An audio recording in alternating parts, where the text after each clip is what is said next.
candidato a presidente da República e foi cancelado. E depois, eleito a deputado federal e foi boicotado, Pablo Marçal!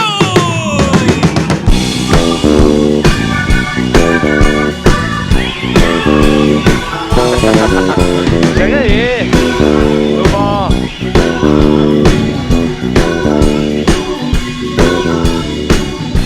De novo, você veio de novo!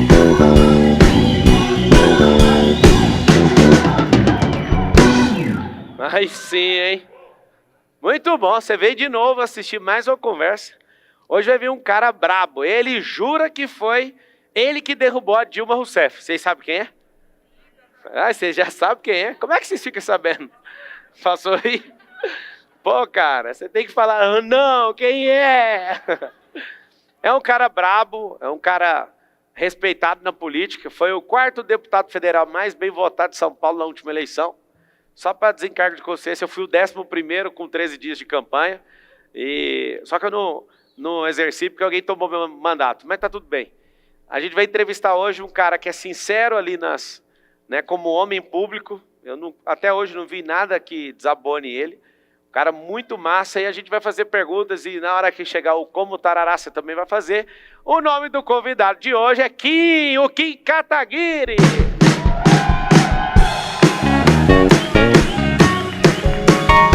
Deputado federal, seja bem-vindo. Toma seu lugar aí.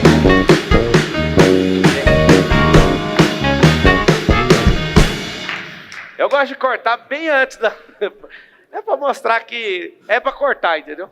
Fica da hora. Obrigado pela sua presença, Kim. E eu que agradeço o convite.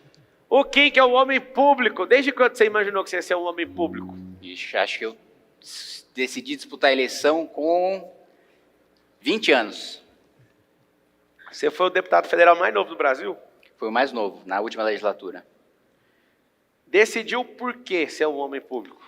Porque, bom, teve toda uma história pessoal de militância pelo impeachment da Dilma, né? E a gente teve muito contato com o Congresso naquela época, e a gente via que a classe política que estava lá não nos representava. Os senadores, os deputados, eles eram muito mais frouxos do que a postura que a gente queria ver na política. A gente queria uma postura mais firme, mais incisiva. A gente estava defendendo o impeachment da Dilma, e supostamente o partido mais à oposição à época era o PSDB, estava contra o impeachment do governo, e eles eram o partido de oposição.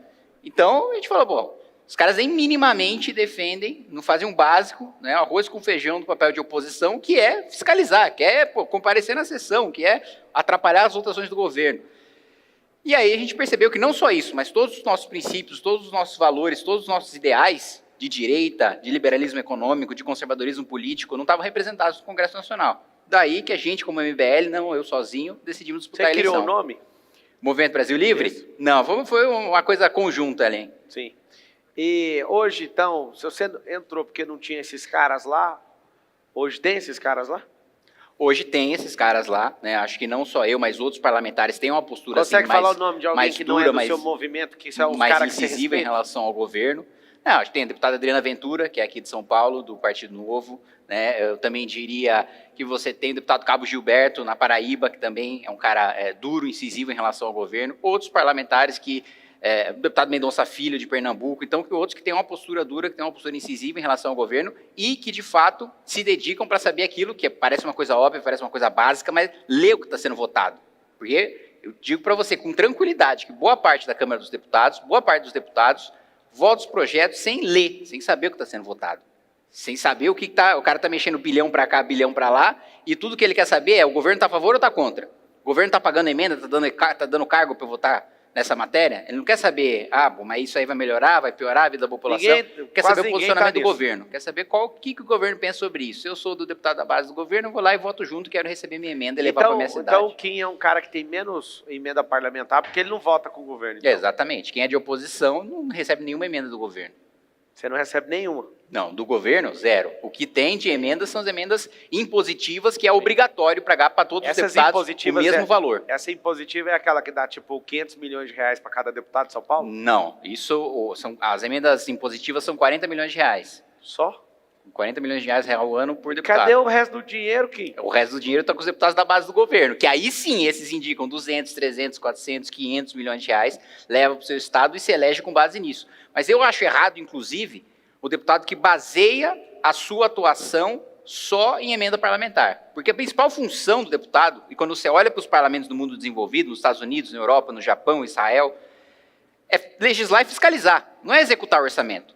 Mas, infelizmente, a população brasileira, a maior parte, não sabe qual a função do deputado, não sabe qual a função do senador. Então, quando vê um deputado inaugurando uma escola, inaugurando um hospital, levando uma obra para a sua cidade, acha que aquele deputado está fazendo o seu trabalho. Quando, na verdade, muitas vezes, aquele deputado está, na verdade, vendendo o voto dele para o governo. E aí você vê o descasamento, por exemplo. Fundo eleitoral. A maior parte da população é contra gastar 5 bilhões de reais para fazer campanha, para fazer propaganda política. Por que a maior parte, mais de 90% dos deputados, vota a favor de aumentar o fundo eleitoral? Porque o cara não se elege com base naquilo que ele acredita, não se elege com base naquilo que ele defende. Ele se elege inaugurando obra no seu município. E aí o cara fica feliz com a obra, não quer nem saber se o cara está votando contra ou a favor de fundo. Você já propôs alguma PEC ou juntou um grupo de parlamentar para tirar, por exemplo, esses 5 bilhões de fundo eleitoral? Já em 2020 eu consegui barrar o aumento. Infelizmente, em 2022 eu não consegui. Mas, assim, é uma minoria de deputados, uns 80, 90 que votam contra. Os outros 400 votam a favor. Os que votam contra é porque não pegam o fundo. Sim, ou não pega, é contra, enfim. Sim. Você está com 28 anos? 28 anos. Por que o Kim não casou até hoje? Por que o Kim não casou? Pô, acho que o Kim estava trabalhando demais, que estava estudando demais e continua fazendo isso. E acho que eu estou numa fase da minha vida que eu estou quase que 100% dedicado à minha vida pública, ao legado que eu vou deixar e que eu vou ter orgulho de falar para os meus filhos e para os meus netos, essa lei aqui, no ano passado, por exemplo, a gente aumentou a pena para furto, roubo e receptação, né? Fazia mais de década que a gente não revia a legislação sobre os crimes contra o patrimônio, que são hoje um dos principais problemas que a gente tem em São Paulo e no Brasil. Artigo 155, 57 e 180, que isso, a receptação. Isso. E a gente aumentou a pena de todos eles, justamente também para impedir, principalmente no furto, e nos furtos mais graves, furto de carro, furto de coisas, projeto de lei meu. Parabéns. Para impedir que o sujeito, mesmo condenado, não vá preso. Porque hoje, você sabe, quando a pena é abaixo de 4 anos, geralmente você converte a pena restritiva de liberdade para a pena privativa de direito. Né? E aí o sujeito simplesmente paga uma multa, cesta básica, ou precisa fazer trabalho social, tal, e não vai preso. E aí a gente aumentou a pena mínima justamente para ser acima de 4 anos e para o sujeito começar no regime fechado. E de receptação, porque ele é o elo econômico do crime.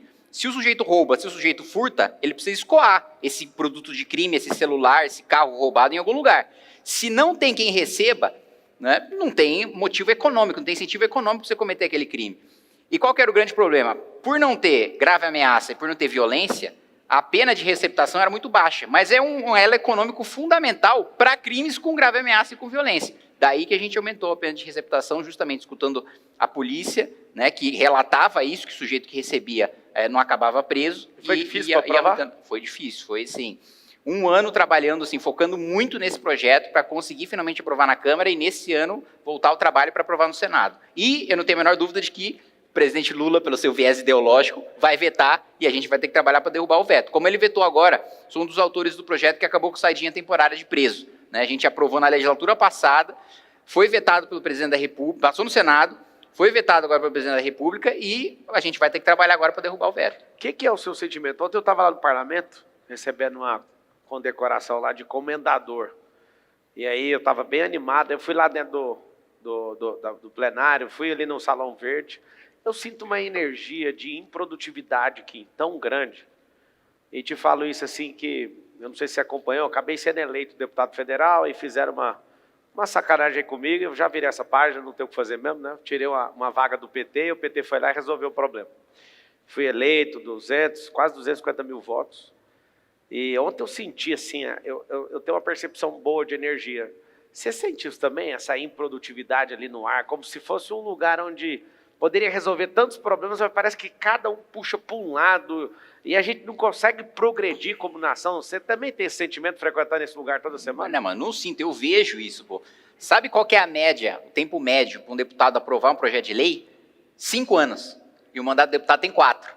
Então a regra do parlamento brasileiro é o sujeito aprovar o primeiro projeto de lei a partir do 2º mandato.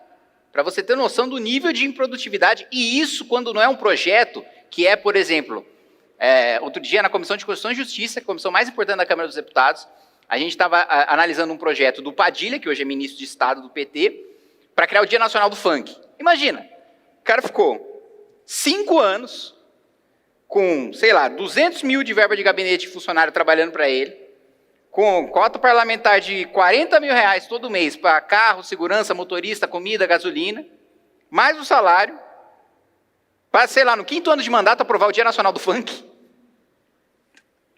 Esse tipo de coisa que a gente vê dentro da Câmara. E foi aprovado? E foi aprovado. E justamente então tem o Dia do Funk agora. Agora vai ser sancionado o Dia do Funk. Então, você pode... No dia você comemora e traz um funkeiro para ser entrevistado. É essa a realidade que a gente vê no Congresso hoje. Muito por causa do que eu coloquei, desse descolamento da população, do eleitor, da maior parte do eleitorado, com a função do deputado. Que a função dele era para ser legislar, mas aí ele passa a maior parte do mandato preocupado em levar mais dinheiro para a sociedade. O que é seu sonho para o Brasil? Cara, nesse sentido, eu sou um pouco megalomaníaco, tá? Eu sempre escutei, quando eu era criança, né, professor de geografia, falando: a gente precisa ter um assento no Conselho de Segurança da ONU, a gente precisa ter um assento no Conselho de Segurança da ONU, a gente precisa ter um assento no Conselho de Segurança da ONU. Eu quero, a minha visão para o Brasil, e eu sei que muito provavelmente eu não vou estar vivo para ver esse Brasil, mas eu quero que a minha vida esteja a serviço dele, ainda que não sou eu que vá ver, ou que vá viver, ou que vá usufruir disso. É de um Brasil não só que tem um assento permanente no Conselho de Segurança da ONU, mas um Brasil que tem um assento permanente e preside o Conselho de Segurança da ONU. É um Brasil que senta na mesa dos adultos do mundo para falar sobre geopolítica. É um Brasil que, quando se posiciona em relação a uma guerra na Ucrânia, o mundo para escutar e fala: bom, o que o Brasil está fazendo? Porque se o Brasil entrar nisso daí, acabou a guerra. Qual que é a posição do Brasil sobre o conflito no Oriente Médio? Porque se o Brasil se envolver nisso, acabou a guerra.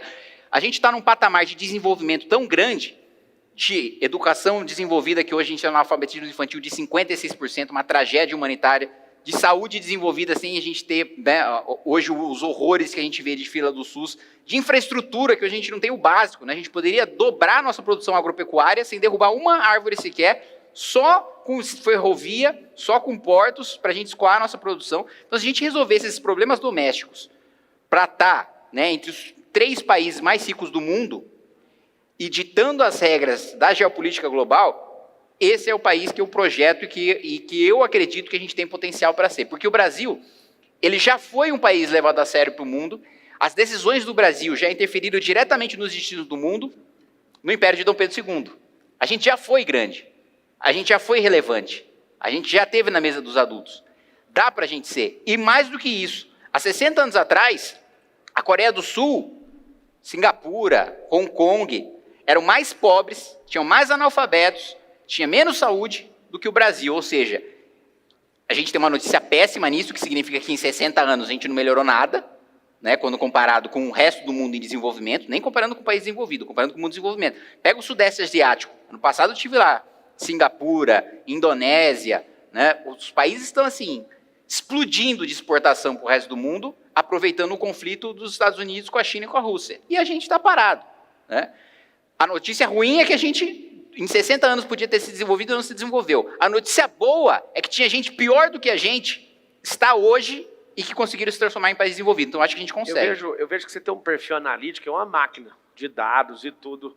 Eu estou vendo você se aventurando com a questão de Prefeitura de São Paulo, que é um cargo que não parece combinar com o seu perfil. Só parece, tá?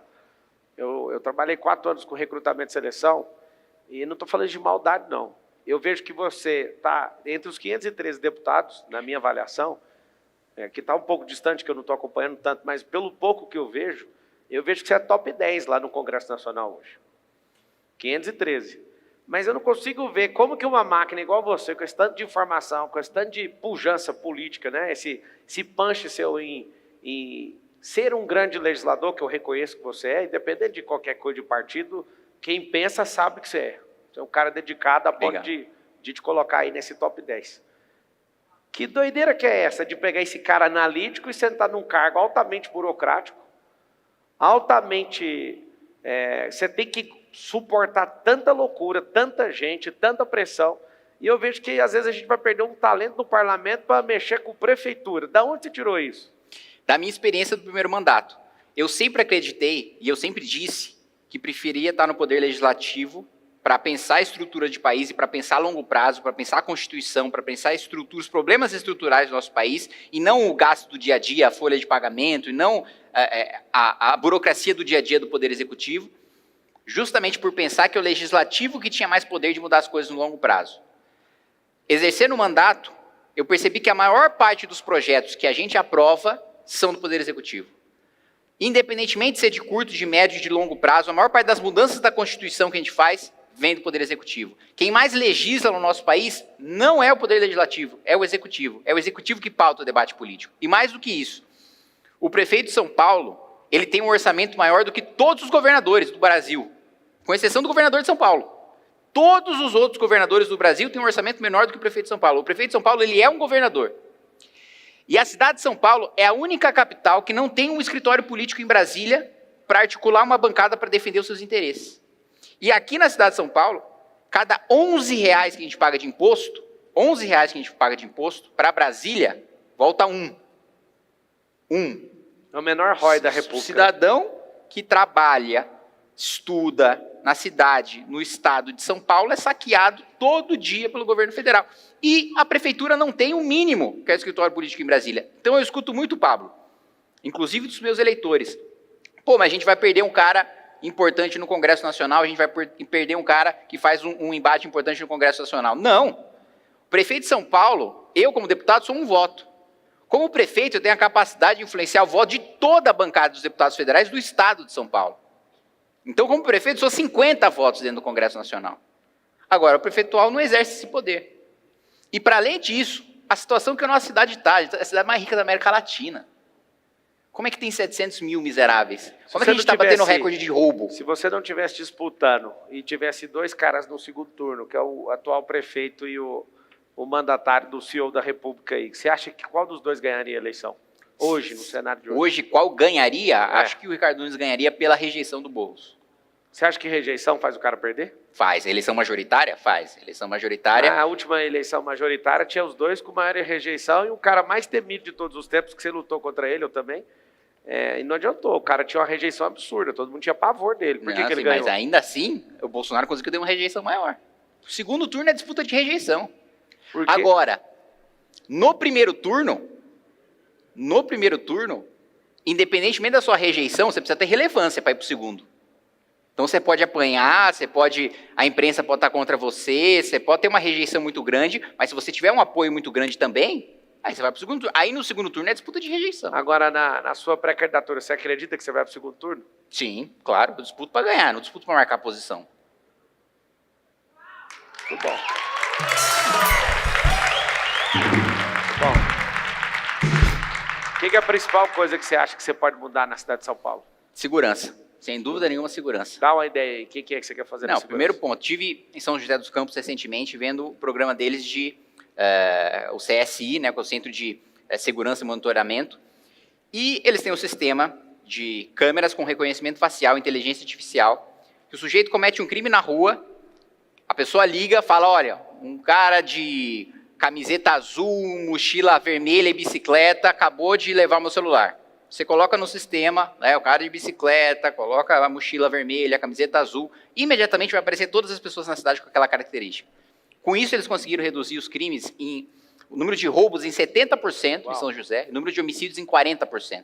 Por quê? Porque simplesmente é muito difícil você cometer um crime à luz do dia, no meio da rua, numa via pública, e você não ser pego, você não ser reconhecido. Pegaram gente procurada pela Interpol, porque o banco de dados, né, das câmeras com inteligência artificial dialoga com o Cortex, que é do Ministério da Justiça, e com a Secretaria de Segurança Pública do Estado. Então, se o sujeito está sendo procurado pela Interpol, se ele está sendo procurado por um crime federal, se ele está sendo procurado por cometer um crime no Estado de São Paulo, ele é pego. E tem câmera até dentro das unidades básicas de saúde.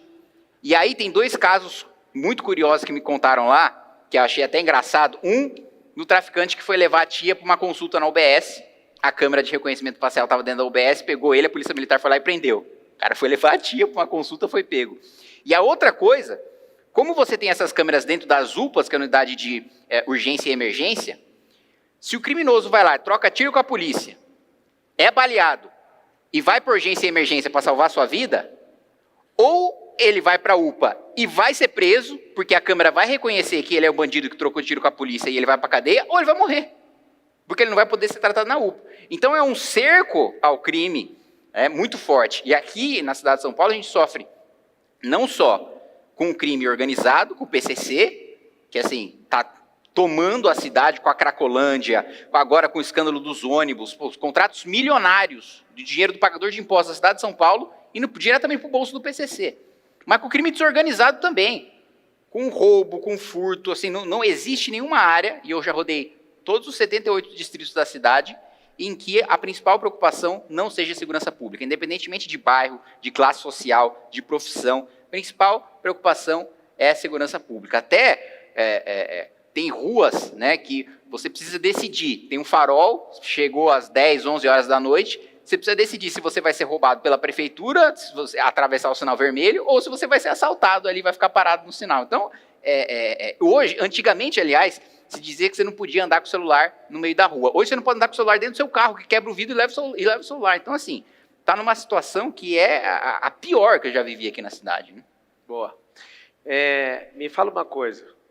Se não for você, não for o Nunes, não for o rapaz lá que o CEO lá da República está apontando, tem alguma outra pessoa que você poderia falar assim, poxa, essa aqui dá conta do tranco? Tem alguém aí que você imagina? Não, se tivesse eu não me candidataria.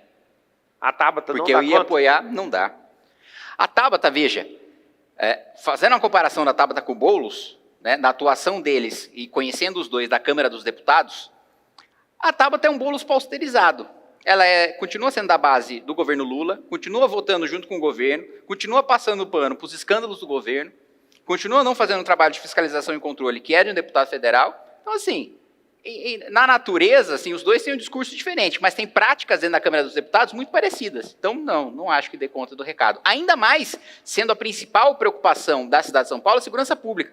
Nesse projeto que eu falei para você que eu aprovei do aumento de pena de roubo, furto e receptação, tanto a Tabata como o Boulos marcaram presença, estavam no plenário e escolheram não votar. Por quê? Porque eles são contra, mas eles não querem que quando chega a campanha, quando chega no debate na televisão, eu vá lá e pergunte para eles por que vocês votaram contra o projeto de aumento de pena de furto, roubo e receptação, só deles se a maior parte da população é contra. Mas só deles marcarem presença, o povo fica mais grilado com quem não tem posição. Mas então, é exatamente isso que eu quero te colocar. Né, pô? Eles têm um posicionamento contrário, mas em vez de fazer um posicionamento, fizeram um cálculo político, porque vão disputar a eleição majoritária agora, não querem se desgastar com o eleitor, sabe que a principal pauta é a segurança pública, e agora os dois estão querendo dizer que estão preocupados com segurança. Mas vejam o mandato de ambos. Pegam uma proposta deles sobre segurança, zero. Eles estão todo mundo com pesquisa na mão, todo mundo sabe que segurança é a principal preocupação da cidade de São Paulo, e agora todo mundo quer falar do assunto. Agora, quem é que tem um histórico de defesa? Quem é que tem projeto? Quem é que aprovou medida em relação a isso? Só eu. Muito bom. No segundo turno, então, salva de palmas para ele. No eventual segundo turno, caso o povo não escolha, apesar de você ser um cara aí batalhador e merecedor... Pablo, eu vou te parar aí. Eu vou te parar aí, porque eu disputo para ir para o segundo turno. Eu não disputo conjecturando, se eu vou perder. Não, meu amigo, se eu estou entrando, se eu estou disputando para vencer. Eu não vou entrar na disputa para marcar posição, para crescer meu nome, para aumentar minha votação para deputado. Eu disputo a eleição para entrar, para governar a cidade, para fazer o melhor governo da cidade. Vou respeitar seu campo magnético, então.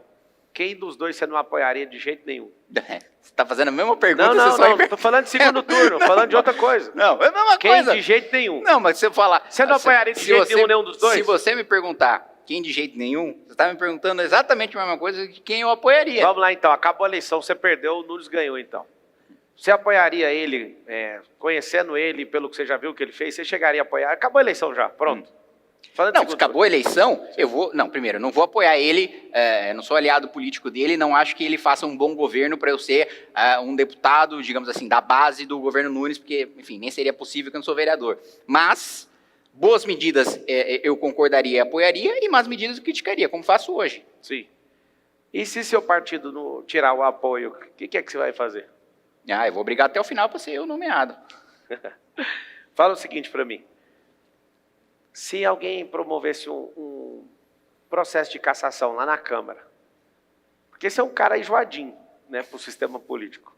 Seu parceiro do MBL falou, mamãe falei lá, né, o Arthur, sim, acabou falando besteira lá naquilo que ele estava, né, buscando energia nova para ajudar na eleição dele para governo, e do nada ele caiu e perdeu o mandato. Sim. Se esses caras fizessem isso com você, assim, como é que seria a sua atuação em relação a isso?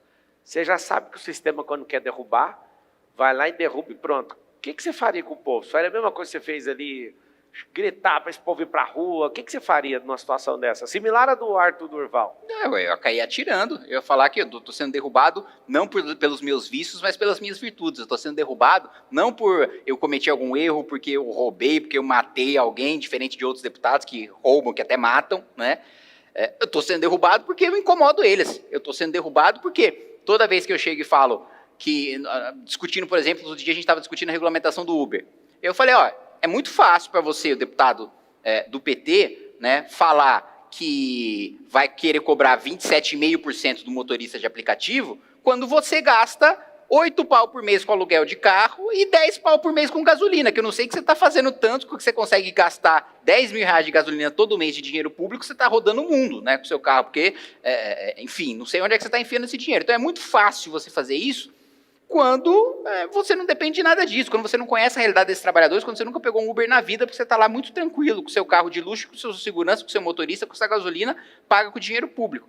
Então eu vou falar isso, que eu estou sendo derrubado porque eu estou incomodando. Agora, eu não vou deixar de defender as minhas convicções, eu não vou deixar de defender o que eu acredito, eu não vou deixar de se posicionar da maneira firme, de maneira incisiva, como eu me posiciono, eu não vou deixar de criar inimigos por aquilo que eu acredito. Aliás, Winston Churchill, que para mim foi o principal estadista, né, do último século, dizia o seguinte: você tem inimigos? Bom, significa que você defendeu alguma coisa alguma vez na sua vida. Então, eu permaneço fazendo inimigos, e não tenho o menor receio disso. Se algum dia falaram, não, se você continuar defendendo isso que você acredita, que você continuar fazendo o que você faz, você vai ser caçado. Eu falei, pois bem, casse. Eu não estou na vida política porque eu quero me eternizar na política, eu quero viver de política. Eu estou na vida política para defender o que eu acredito. Você concorda com reeleição?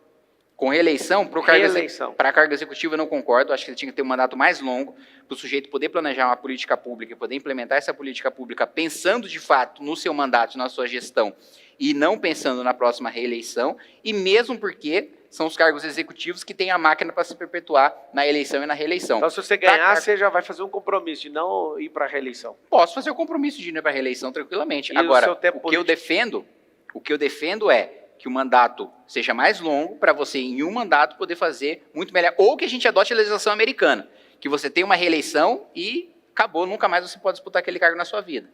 Sim. Qual que é o fim do Kim na política? Ele tem uma data, tipo assim, cara, eu vou servir por 10 anos, por 20 anos, ou o gatilho de saída seria atingir tal cargo? Existe esse temporizador aí na sua cabeça?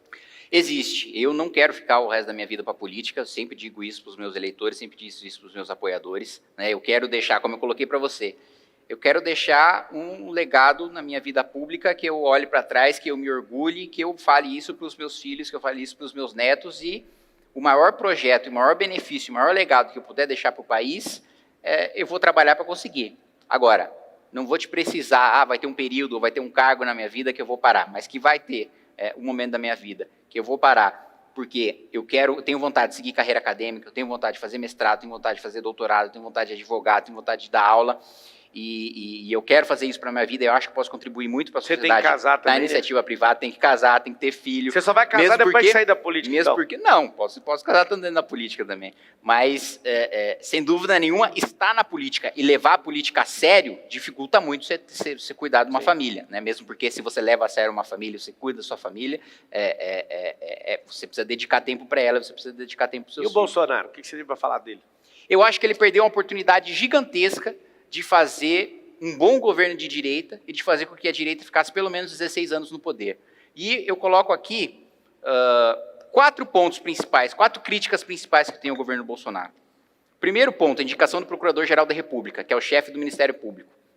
Ter nomeado o Augusto Aras, que é um petista, que é um amigo do José Dirceu, que acabou com a Operação Lava Jato e que permitiu que todos os presos da Lava Jato fossem soltos, para mim foi um grande desastre para o nosso país, é a grande razão, uma das grandes razões do PT ter voltado para o poder.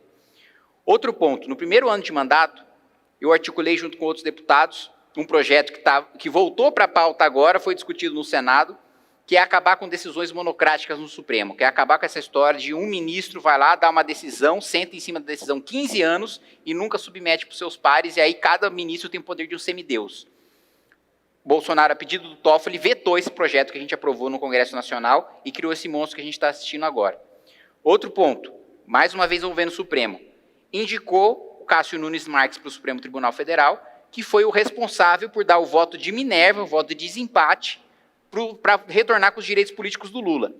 O Lula estaria solto hoje, independentemente das duas indicações do Bolsonaro para o Supremo? Sim. Agora, o Lula poderia estar solto e inelegível, não fosse a indicação do Cássio Nunes Marques para o Supremo Tribunal Federal, Você acha que deu o voto decisivo para o Lula poder disputar a eleição. O Lula sequer poderia disputar a eleição não fosse a indicação do Bolsonaro para o Supremo. Para mim, esse foi um erro gravíssimo, que inclusive o próprio filho, e eu estava lá quando isso aconteceu, o deputado Eduardo Bolsonaro, o próprio filho do Bolsonaro, comemorou quando isso aconteceu e ainda disse na comissão que aquilo seria bom para o Bolsonaro porque reavivaria o espírito anti-PT. O resultado está aí que a gente está assistindo agora.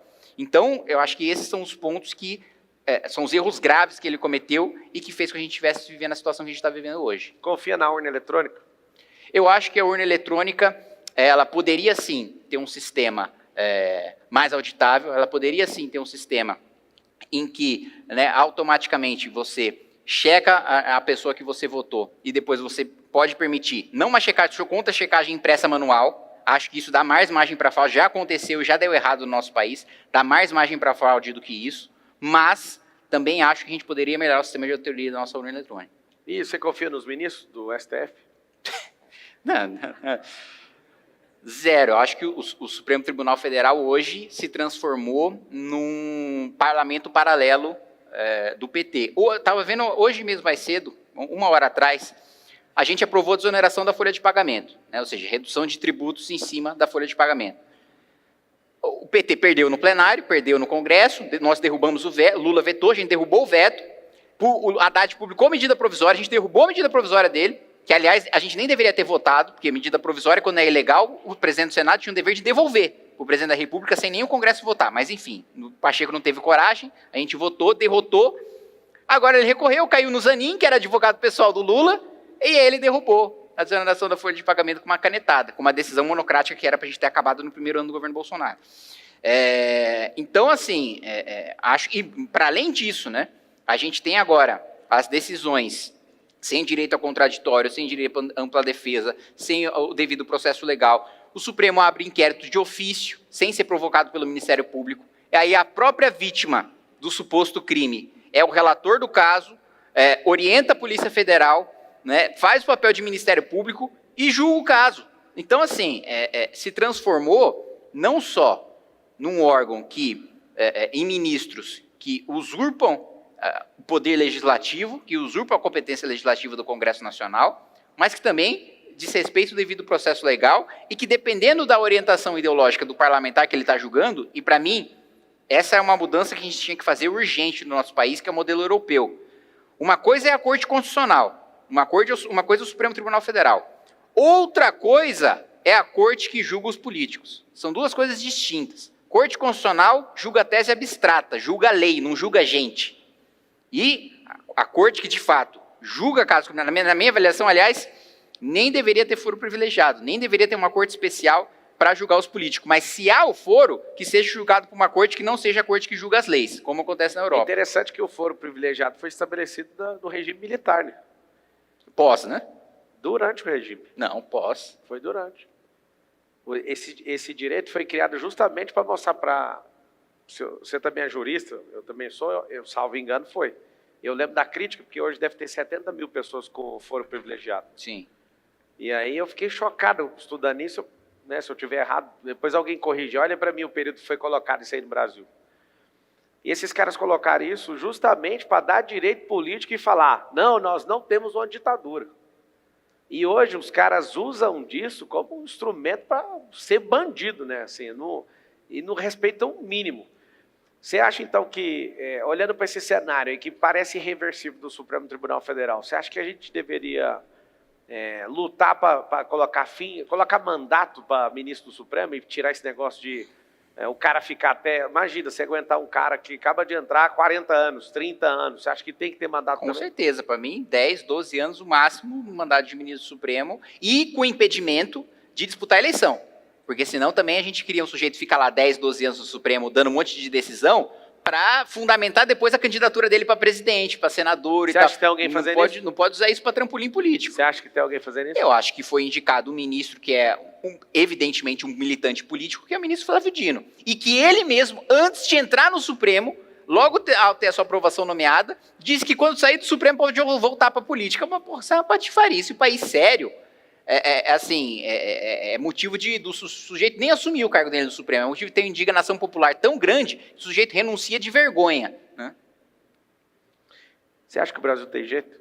Tem, senão não estaria fazendo o que eu faço. Eu falei ainda o Brasil. Não? O Brasil é um sistema cultural, um sistema de crença, é mais do que você pode imaginar. Eu sei que você é um cara aguerrido, mas eu perguntei sobre o Brasil e o brasileiro. Não, mas eu sei. Mas se eu não tivesse... Dá três, então, soluções para o Brasil que tem jeito. Se eu não estivesse pensando no Brasil, se eu não estivesse pensando no brasileiro, né, eu não estaria me dedicando à vida pública. Sim, né? eu sei que você é muito dedicado, só que a gente está falando de um sistema de 500 anos. Não, eu entendo perfeitamente. Três caminhos, então, para a gente mudar esse povo. Eu entendo perfeitamente. Eu acho que um dos principais problemas que a gente tem, como você colocou, históricos, culturais, é o patrimonialismo.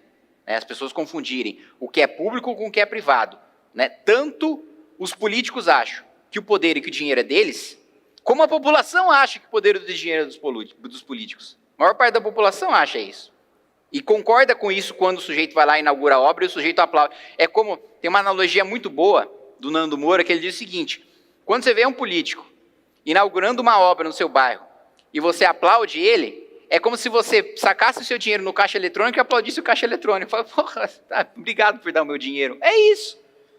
Então, para mim, uma das principais frentes, né, para a gente acabar com esse ranço histórico que a gente tem, porque o nosso orçamento, o nosso dinheiro, o dinheiro do brasileiro, ele é sequestrado por uma elite pública, por uma elite privada, que vive de privilégio. A elite privada, ela não está preocupada em gerar emprego e gerar renda, ela não está preocupada em gerar o melhor produto, ela não está preocupada em diminuir o preço, ela está preocupada em ter um privilégio tributário, regulatório, junto com o governo, para matar o pequeno empresário, que é 99% dos empresários são pequenos, são médios no nosso país. E a elite pública está preocupada em sugar o máximo que ele puder do pagador de imposto mais pobre para viver uma vida de privilégio. O teto remuneratório constitucional, o máximo que um funcionário público pode receber é o salário de um ministro do Supremo Tribunal Federal, que eu já acho alto, de R$44 mil. Há 8 anos atrás, esse levantamento já está defasado, mais de 8 mil juízes recebiam mais de R$100 mil por mês. Se você virasse governador, por exemplo, você abriria mão de morar no palácio? Aí eu concordo com a medida do Tarcísio de mudar para Cracolândia. Aí eu mudaria para lá, justamente para dar o exemplo. Você acha que o presidente da República tem que morar no palácio? Acho que sim, todos os chefes de Estado, até por razão de segurança. Por exemplo, não acho que o palácio tem que ter o luxo que tem hoje. Agora, sim, que de fato tem que ter uma sede de governo para o presidente da República, até por razão de Eu segurança. nem acho que tem luxo. Eu entrei lá no ano da política e eu achei bem estragado, as coisas bem defasadas. A arquitetura é luxuosa. Não, mas calma, você foi no Congresso? Não, fui no Planalto, onde Planalto? o Bolsonaro... Ah. Ali eu não achei nada luxuoso. Eu não sei se é por causa do Bolsonaro que ele não deixava ligar nem a aquecimento de piscina. Ele era um cara bem enjoado com isso. Mas me fala uma coisa. Você acha que é justo um político? Você está discutindo poder. Eu estou fazendo essa pergunta justamente por isso. Você acha que é justo para um político que é funcionário do povo viver uma vida palaciana? Era essa a pergunta, né? Tem alguns governadores que abrem mão disso. E aí você está falando, não, eu acho que o presidente pode morar nisso. Você que é um cara, você abre mão das suas verbas públicas, não é? Sim. Por que, então, que o executivo poderia usufruir esse privilégio de viver essa vida palaciana? Você não acha que eles vão continuar achando não acho uma questão de viver uma vida palaciana. O que eu coloco é uma questão de segurança. Então, por exemplo, se você for... Segurança pode ter numa casa no condomínio fechado. Não, mas tudo bem. Mas então, se há uma estrutura pública, né? Isso o sujeito é visado. De Uber? Eu ando de Uber. Então, e a sua segurança? Não, a minha segurança eu abri mão. Agora, então, eu você virou acho presidente que se você do Brasil tiver... hoje. Não, se eu for presidente do Brasil, aí a minha segurança é mais importante do que eu sendo deputado federal. Porque eu estou representando o Estado brasileiro. Então você hoje moraria no palácio? Hoje eu represento os meus eleitores. Sim, então você moraria no palácio? Sim. Sim, não teria problema nenhum. Não. E o gasto exorbitante de morar num palácio, você Não, poderia reduzir aí 5, você pode enxugar, lógico. gastar 5, mas de qualquer jeito é um palácio. Se ficar no palácio, vai gastar milhões todo mês lá. Mas tudo Você bem, moraria mesmo assim. Você pode enxugar, e tem várias áreas do palácio que, inclusive, dá para você fazer parceria público-privada com a arrecadação daquilo, com o turismo, com a arrecadação daquilo, com eventos, você pode Mas utilizar também para você financiar a estrutura pública. toparia morar ou não, numa casa, ao invés de ir pro palácio? Topo também. A questão, Pablo, é segurança. É o chefe de Estado. O chefe de Estado, ele é o comandante-em-chefe das Forças Armadas. Ele é visado por organizações criminosas.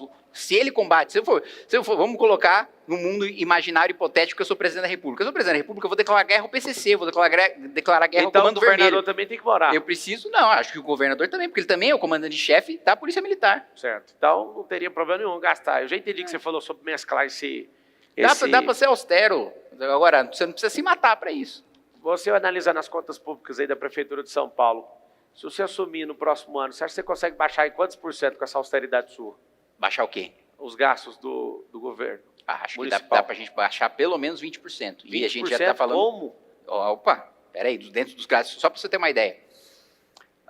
Só de estatal, municipal, né, a gente tem a Prodam, por exemplo, que é a empresa municipal de processamento de dados. Tem um gasto bilionário com a Prodam todos os anos. 5 bi? Bilionário com a Prodam todos os anos. É mais ou menos uns 5 bi. E a Prodam produz, por exemplo, um software de prontuário eletrônico 5 vezes mais caro do que o melhor do mercado. E a minha formação técnica é de processamento de dados, eu era programador. Então, assim, o melhor software de mercado, o top, é 5 vezes mais barato do que aquele que a gente desenvolve numa empresa pública, que o diretor vai lá e tira 100, tira 150 mil. Isso sem falar em todos os gastos discricionários que você tem. Você já fez uma denúncia no Ministério Público, por exemplo, ou dentro não? da Secretaria. Mas é legal, é imoral, mas é legal. Não tem como denunciar para o Ministério Público.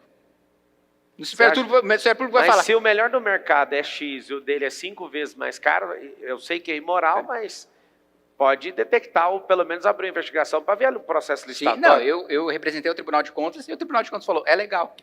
E, inclusive, por lei, o poder público tem que priorizar. Quando há empresa estatal... Isso não te deixa puto, não, velho? Mas é por isso que eu sou deputado, por isso que eu estou na vida pública. Porque eu vejo o cara você já formou? 5 vezes mais caro. Outra coisa, essa questão do que eu falei da remuneração do juiz, para mim, os privilégios que você tem da elite do funcionalismo público é uma das coisas que mais me indigna e uma das coisas que eu mais luto contra no Congresso Nacional, porque dois dos principais beneficiários são duas das entidades, das instituições mais perigosas para os deputados, que é o Ministério Público e o Judiciário. Então ninguém tem coragem de fazer esse enfrentamento lá. Quando eu entro com uma representação para acabar, por exemplo, com um quinquênio de juiz que quer ter aumento automático a cada 5 anos, estourando em 80 bilhões de reais no nosso orçamento, o Tribunal de Contas concede, e aí vai para o Supremo, aí Seu movimento formou quantos deputados federais? Meu movimento, quantos deputados? O MBL? Não, sou eu, deputado federal do MBL. Só você? Sou eu. Por que esse movimento é estéreo assim? Só formou você? Porque, primeiro, acho que nós não temos um partido político, e isso dificulta muito na eleição da chapa, porque a gente não monta as nossas chapas, a gente está sempre refém de chapas de outros partidos. E porque durante todo esse processo, a gente foi muito mais um movimento de rua do que um movimento de política institucional. Agora que nós estamos nos formando mais no movimento de política institucional do que no movimento de rua. Você não acha E que você porque tá isolado? é muito difícil. Sim, estou isolado, não tem a menor dúvida cara, disso. você vai fazer 8 anos já de parlamento e você não conseguiu formar um deputado além de você? Isso é um movimento ou isso é você sozinho falando que tem um movimento? Não, esse é um movimento. Agora, é um movimento que não tem a grande imprensa, é um movimento que não tem rios de dinheiro público, é um movimento que é justamente o contrário daquilo que a política institucional estabelecida defende. Você já fez abertura de assinatura para abrir um partido? Tem o MBL, tem uma abertura iniciou um processo de coleta de assinaturas para partido Vocês já político. estão com quantas mil? Ah, não sei te dizer precisamente, porque eu não estou na operação do Mas dia a tá no dia do começo, partido. então. Está no começo. Está no começo. Você tem um sonho de fazer parte de um grupo político que vai eleger o presidente do Brasil? Sim, eu quero que o MBL eleja presidente da República, eleja presidente do Senado, eleja presidente da Câmara, Mas eleja vocês presidente do precisam do Supremo partido. Tribunal Federal. Sim. E o cara com as suas ideias, você sabe que você não vai aprovar o partido nunca, né? Ah, aí nós podemos fazer uma aposta. Quer apostar quanto? Quanto você oferece? É só você falar a data, até tal data. Aí depende do tamanho da aposta que eu vou fazer. Até com você. 2026. Até 2026, você acha? O ex-presidente não conseguiu formar um partido, você vai conseguir. com um deputado guerreiro. Você é japonês ou coreano? Sou brasileiro, né? Não, a descendência. Meus... Boa.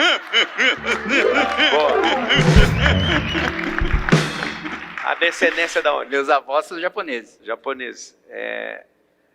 Você está falando uma coisa aqui, ó. Você está fazendo uma aposta. O Bolsonaro, querido, 50 milhões de pessoas votaram nele. Ele não deu conta de fazer um partido. Um samurai. Minha família realmente era um clã de samurai. Olha aí para você ver.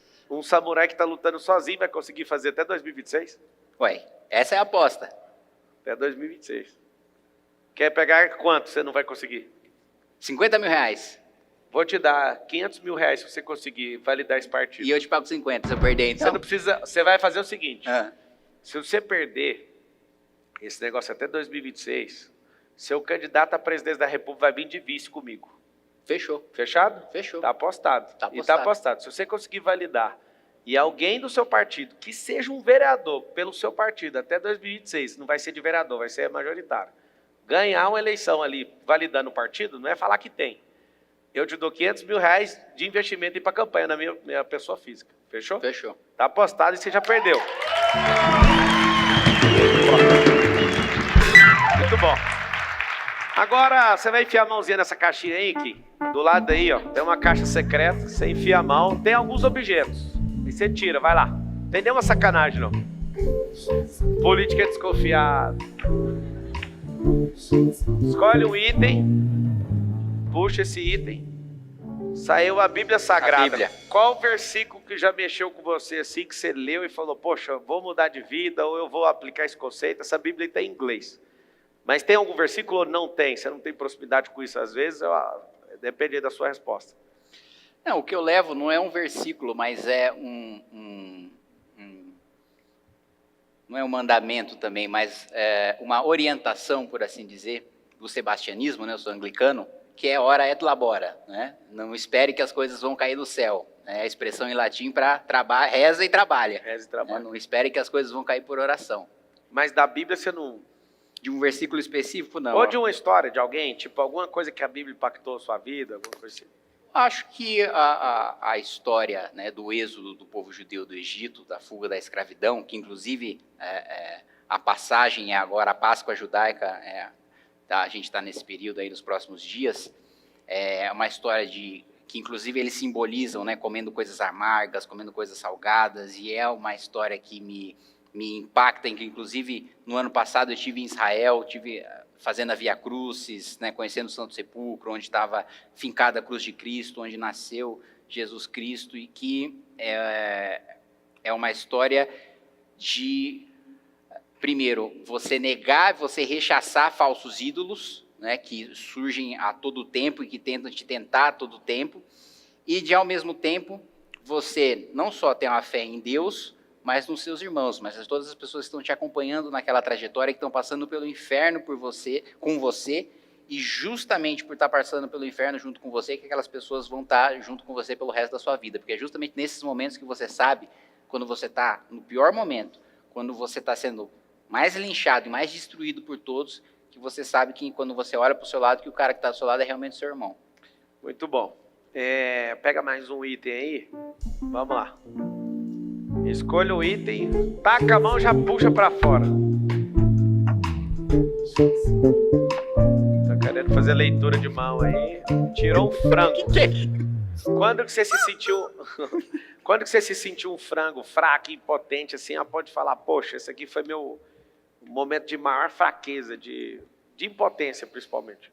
Tem um momento da minha infância que me marca muito, que pauta muito a minha vida, que eu sempre fui uma pessoa muito tímida e muito introvertida. Sempre tive muita vergonha, sempre tive muita dificuldade de não é nem falar em público, falar com outras pessoas. E aos domingos, né, eu ia com meu pai na feira, lá comprar pastel, voltar cedo para ele assistir Fórmula 1. E teve um dia que a gente estava voltando, eu tinha uns 6, 7 anos de idade, e ele estava carregando as sacolas lá que a gente tinha feito as compras. E aí tinha um pai com um filho com um carro lá, com problema, tentando empurrar para dar partida no carro, né? E aí o meu pai falou, filho, vai lá e ajuda ele lá a empurrar o carro, né? Eu falei, pô, pai, eu não conheço eles, tenho vergonha, né, de chegar lá, não conheço a pessoa, chegar e empurrar o carro. Aí meu pai largou a sacola, deixou no chão, foi lá ajudar, eu fiquei olhando, ele voltou, olhou para mim e falou, vergonha você tinha que ter de não ter ido ajudar. E isso, acho que faltou o resto da minha vida. Muito bom. Eu vi só de curiosidade, assim, eu vi um desconforto, que você é uma máquina para responder tudo que é pergunta de sociedade, política e tal. Na Bíblia você ficou desconfortável, já foi ateu, alguém que não acreditou, teve uma frustração com isso? Já fui. Na verdade, eu era inclusive, tá aqui o Minato, meu chefe de gabinete, que estudou junto comigo, e a gente tinha até, no ensino médio, era um ateísta militante, assim, insuportável. Mas, assim, insuportável Mas não era esquerdista, mesmo. não? Não, esquerdista nunca foi. Tá perdoado. Ateu dá para passar, mas esquerdista não dá, não. Era insuportável a ponto, assim, da minha mãe falar, vai com Deus. Eu falava, não existe. E aí, a gente costumava comer numa padaria lá no colégio, e no último dia de colégio, né, até o Minato, meu chefe de gabinete, fez essa aposta comigo. Ó, ele acreditava em Deus, né, ele era espírita na época, e tinha feito a aposta comigo. Ó, a próxima vez que a gente estiver nessa padaria, a gente gostava de comer uma torta lá, que era uma torta de estrogonofe. Próxima vez que a gente estiver na padaria, se você não acreditar em Deus, eu te pago uma torta de estrogonofe. Se você acreditar em Deus, você vai ter que me pagar uma torta. Aí a gente voltou para o colégio, depois que eu já fui eleito deputado, que eu fui renovar o mobiliário da escola, retribuir, né, aquela escola que eu estudei, o colégio público em Limeira. E aí eu não era mais ateu. A partir do momento que eu conheci, inclusive não foi pela religião, foi inicialmente pela filosofia. Foi a partir do momento que eu li Platão, que eu passei a começar a acreditar em Deus, não só acreditar, mas, né, como ele costumava responder, saber, né, que de fato existe. E daí eu paguei essa aposta para ele. Mas eu tive esse passado assim, de ateísta militante. Boa. Vai mais um aí, que aqui, daqui a pouco a gente vai fazer perguntas.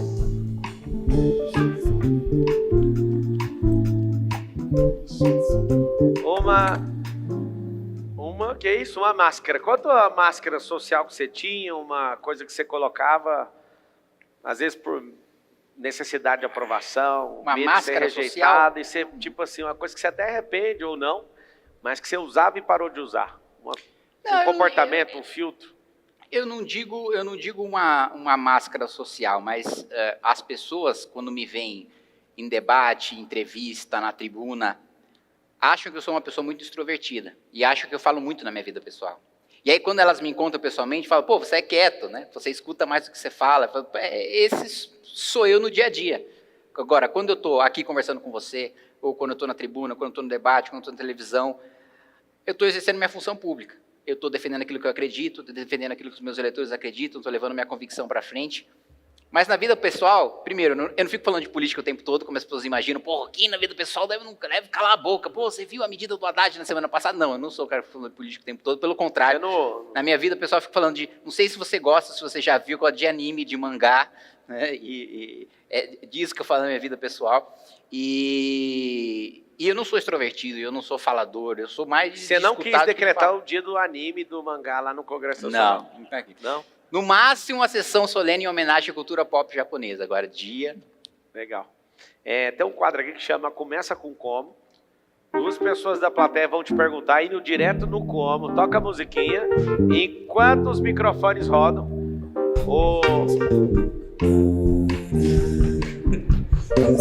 Como, tarará, tarará, tarará. Lembra disso, hein? Kim? A primeira pergunta é você fazendo para mim, vai direto no como, então. E aí as pessoas vão fazer a pergunta para você, as duas que estão se posicionando. Eu pergunto para você? Sim, manda a pergunta. Parlamentar de São Paulo, quarto mais votado, 463 mil votos você teve? 463 mil. Muito bom. 465 mil. A maior parte foi do interior de São Paulo? A maior parte do interior. Por que você acha que o povo da capital é meio assim com você?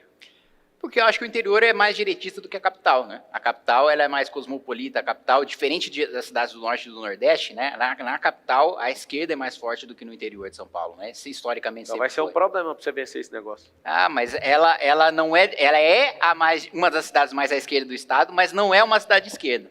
É uma cidade que já derrotou as esquerdas muitas vezes, que não tem a menor dúvida de que o espírito do tempo agora é esse.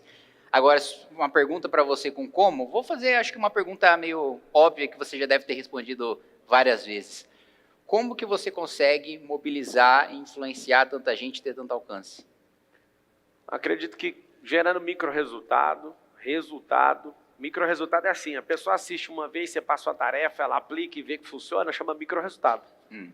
O resultado seu lá da eleição é ser eleito deputado federal. Isso é um grande resultado. Para algumas pessoas, marcar 1000 votos ali na urna foi um micro. Ela, poxa, não ganhou nada com aquilo, mas ganhou uma mega experiência. Ela sabe que ela é capaz e que ela pode expandir aquilo. Agora, eu mostro meu propósito com clareza, mostro meu estilo de vida, falo rasgado, né? Diferente de você, que é um cara bem comportado e nobre na fala, às vezes eu exagero ali na fala para chamar a atenção, porque o maior ativo do mundo é a audiência. E aí muita gente fala, esse cara é muito tosco por isso, mas depois que conhece ou chega perto, a gente acaba tirando essa diferença.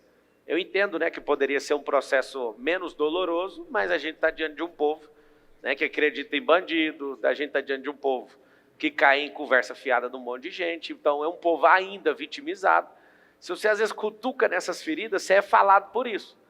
Eu nunca vi ninguém numa mesa de bar, ou em qualquer mesa, né, que eu nem frequento bar, mas nunca vi ninguém falando dos seus grandes feitos, o seu. Mas eu já vi das coisas que eles não concordam. Então para e pensa. Te dou uma dica para a eleição. Viu? É o que eu te Mostre disse. seu lado ruim. É o que... Porque o seu lado bom não vai ser vendido não vai ser repassado gratuitamente. O lado ruim vai ser... Tem gente que vai pagar para falar de você. Tem gente que tem um cara aí, um cineasta, que gastou 400 mil reais fazendo um filme para falar mal de mim. E eu estou esperando com mais R$1 milhão o filme sair para criar um funil de venda logo após o filme. Ou seja, poxa, então assim, eu acho que o alcance é disso. Eu te dou esse conselho, eu te acho um cara bacana mesmo. E você precisa mostrar seu lado ruim. Porque você só mostra o bom ninguém tá nem aí, cara. Olhe para o nosso presidente da República. A galera olha e não quer nem saber, quer saber do storytelling, quer saber de eu não concordo. Você precisa mostrar esse lado. Senão você não vai para o segundo turno. E eu vou te falar uma coisa. Às vezes eu posso até sair candidato à prefeitura e mesmo saindo pré-candidato, né, por enquanto, eu estou no PRTB, mesmo saindo, eu topo te ajudar no que você precisar. Fechou, porque eu sei que a cidade tinha que ter políticos que raciocinam. Eu vou propor isso para todo mundo. Falar, coitado, essa campanha de vocês está errada. Vamos trocar ideia. Eu quero que todo mundo saiba que todo mundo tem essa capacidade. Sabe por quê? Que se o povo pensar do jeito que você pensa, cara, nós vamos mudar esse país. Se as pessoas pensarem não igual a você, mas do jeito que você pensa, com essa massa crítica, com essa capacidade cognitiva de ver problema, de não ter medo de peitar essas coisas, que eu te acho um cara destemido. Só que o que eu fico mais puto de ter te entrevistado é saber que só você está nisso sozinho. Por exemplo, eu vi lá o Nicolas com a tropa dele lá. Você tem problema com o Nicolas, por exemplo? Não. Não? Mas nem troca ideia. Troco. Não, a gente conversa. Tipo assim, cara, vocês tinham que juntar os caras de direita. Minha posição, eu não vou ficar falando esquerda e direita. Eu quero que a gente vá para frente. Esse papo é coisa de esquerdista. Não sei se você já parou para pensar, não é uma questão só nossa, é mundial. O esquerdismo adota um lado e te culpa para você ficar do outro para falar que tem um inimigo. A gente tinha que nem ver esses caras. Tem que ter o diálogo? Tem que ter o diálogo. Só que a gente tinha que pensar como Brasil, brasileiro. É muita paixão política, é muita paixão por ídolo político, é muita paixão por muita coisa. Isso é muito chato. E a gente para de progredir. E a gente fica parecendo essa nação atrasada, tipo 80 anos atrás dos Estados Unidos, porque a gente fica sempre idolatrando mais uma figura. A gente fica sempre passando pano para quem a gente gosta. A gente não pode passar pano para quem a gente gosta, a gente tem que tratar quem a gente gosta. Nós precisamos o tempo inteiro ter novas pessoas na política. Aqui é o desafio. Eu acho que você deve ser aconselhado direto a largar esse negócio, né? A política, o aconselhamento de alguém. Você está sozinho. Aconselhar a largar esse negócio. Sim, cara, quero te dar os parabéns. Por mais que seu movimento aí não formou mais um, eu quero te dar os parabéns. Você é bravo. E caso aconteça isso, que talvez aí no dia 15 eu vou anunciar se eu vou ou não. Eu não sei se você viu, chegou até você o desafio que eu lancei? Não. Não? Então vai chegar agora. O desafio é o seguinte, se não aparecer uma pessoa com perfil para governar a cidade de São Paulo, eu vou sair candidato, pré-candidato, né? E eu quero, não precisa manifestar ninguém aqui, eu quero falar que vai ser uma honra disputar com um cara tão inteligente, que é uma das coisas mais terríveis que eu vi na política, sabe o que é? Conversar com pessoas e não ter 5 minutos de diálogo com elas. Não tem o que dizer. Ou é me dar o dinheiro, ou é tão assim disso aqui. Não existe diálogo. E para mim foi um prazer, cara, estar aqui com você. Vou liberar para o povo fazer essa pergunta. Quero te falar que, dependendo do que eu tomar de decisão nesse dia 15, você pode contar comigo. Maravilha, muito obrigado. Contar mesmo, porque se você for o melhor cara, a gente coloca você lá. Se você não for, nós vamos achar isso melhor. Se não for nenhum dos dois aqui, que Deus mande alguém para salvar isso aí, porque Deus me livre desses caras aí, pelo amor de Deus. Vai lá, o público aí, vai direto no como. Parabéns pela coragem. Obrigado. Vai lá, direto no como, pouquinho. Vamos lá. Meu nome é Guilherme Cirilo, de Campinas. Muito prazer estar aqui. Quem você acha que vai ser o primeiro impeachmentado dessa gestão? Alguém do Executivo ou alguém do Poder Judiciário? Na sua opinião, que entende de impeachment? Dá nos dois, na verdade. Não, pode perguntar só um pouquinho. Quem que você acha que é o seu primeiro? Ele tem foro privilegiado. É melhor ele responder. Está no Poder Executivo ou está no Poder Judiciário eventualmente? Você acha que o Lula cai primeiro ou alguém do STF? Acho que nenhum dos dois. Nenhum dos dois vai cair. Porque não interessa a ninguém. Porque o Congresso Nacional tem medo do Supremo Tribunal Federal. Porque o Congresso Nacional, o Senado que julga os ministros do Supremo Tribunal Federal, é julgado pelo Supremo Tribunal Federal. Os caras vão derrubar ministro lá como? E outra coisa, a maior parte dos deputados está preocupado com quanto o governo vai pagar, não está preocupado em derrubar o presidente da República, está preocupado em achacar o presidente da República para levar mais dinheiro para sua base eleitoral. Então não vai cair nem do Executivo, nem do Judiciário. Podia mentir aqui para você vender esperança, não é meu estilo. Vai lá, direto no como, o próximo.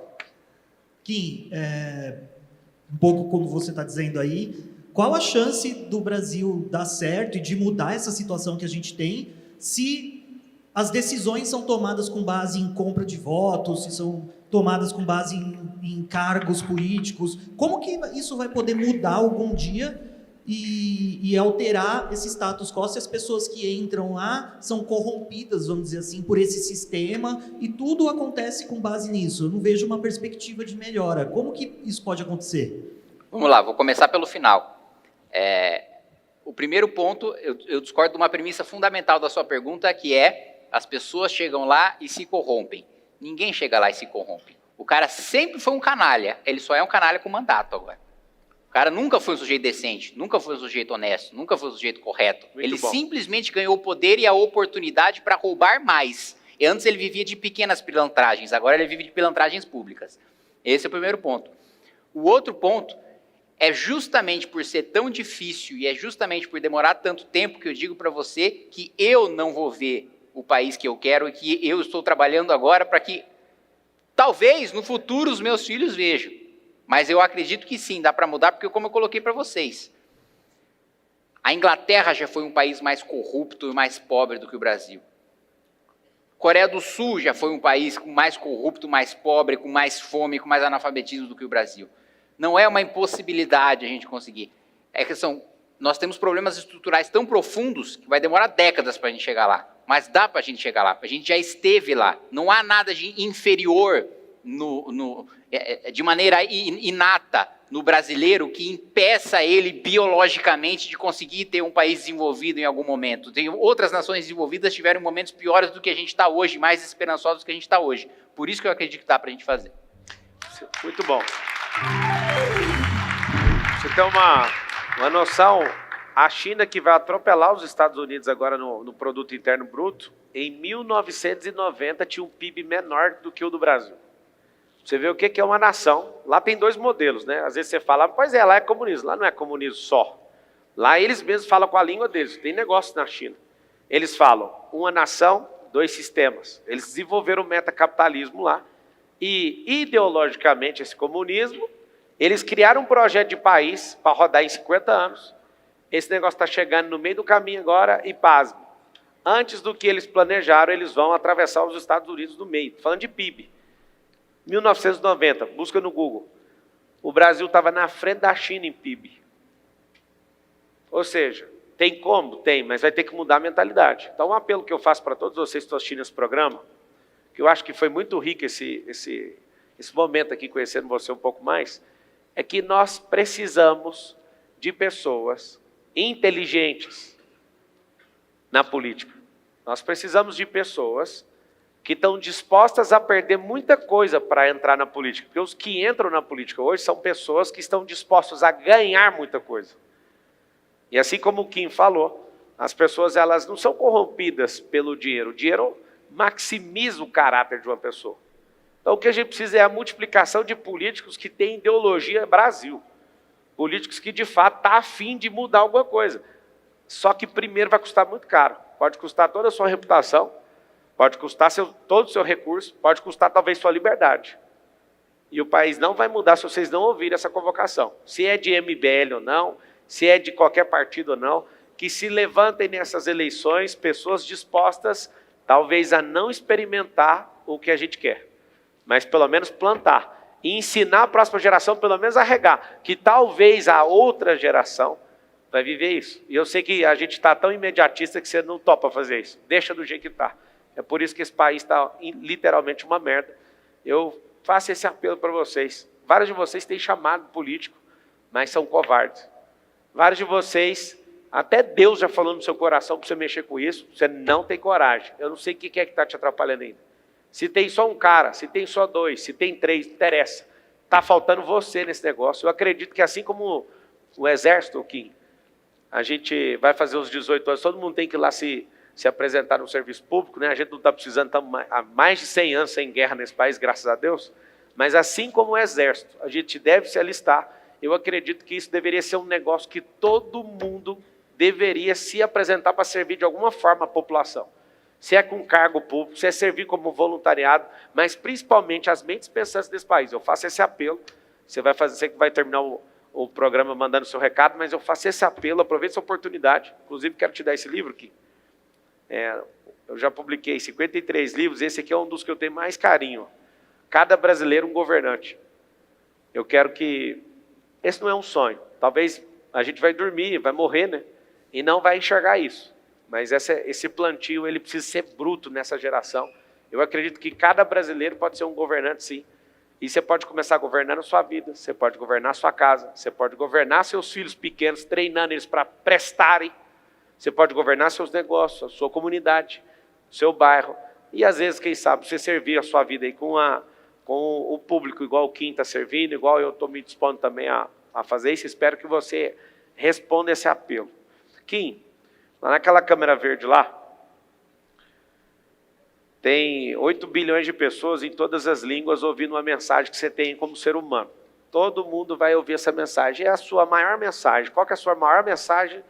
E, hipoteticamente, todo mundo da Terra vai poder ouvir essa mensagem. Meu Deus do céu, mano. Nunca me preparei para falar para 8 bilhões de pessoas. Eu não sei essa mensagem.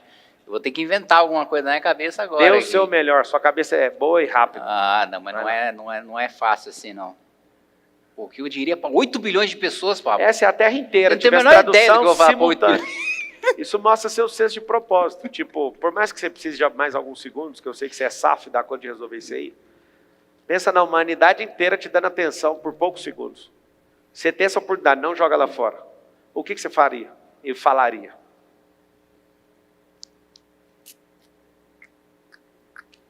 Samurai. Esse silêncio já é um grande recado. É claro, esse é o primeiro ponto que eu diria para 8 bilhões de pessoas. Se você for falar para 8 bilhões de pessoas, pensa bastante no que você vai falar antes de falar, porque tem um potencial de estrago, talvez até maior do que o potencial de benesse que você pode trazer, trazendo uma mensagem para 8 bilhões de pessoas. Mas eu diria que, apesar de todas as diferenças, apesar de todas as fronteiras, apesar de todos os países, apesar de todas as diferenças culturais, nós somos todos seres humanos e não podemos perder isso de vista, né? E nunca perder de vista também que as outras pessoas que convivem com você, por mais que você não goste, por mais que você tenha problemas com outras pessoas, todas são pessoas como você, todos sofrem como você, todos muitas vezes estão passando por batalhas e por infernos pessoais que você não conhece. Aliás, na maior parte das sociedades do mundo, que eu estou falando com 8 bilhões de pessoas, a gente é ensinado a esconder as nossas fraquezas, esconder as nossas dificuldades e fingir que a gente é super-homem, inclusive para os nossos próprios amigos, inclusive para a nossa própria família. E a gente sabe que não é assim. Então, tanto a gente pessoalmente tem, inclusive, tem que ter a coragem de falar dos próprios problemas, de falar das próprias dificuldades para quem a gente ama, para os nossos amigos, para a nossa família, porque eles se preocupam com a gente, porque eles querem saber como a gente está e porque eles querem fazer o melhor para que a gente esteja bem, como a gente tem que entender também que os outros estão vivendo infernos pessoais que a gente pode ter nem ideia do que eles estão passando, e justamente por isso que a gente tem que ser gentil, justamente por isso que a gente tem que ter empatia pelas outras pessoas. Uma salva de palmas para Kim. Muito bom, garoto. Prazerão. Vou pegar aí? Tá caindo o microfone Vou aqui. pegar pra você. Olha aqui, Tá aqui. cara, parabéns. Obrigado. Não desiste não. Continua firme. Vamos tirar uma foto? Vamos lá. Pega esse. Vai lá.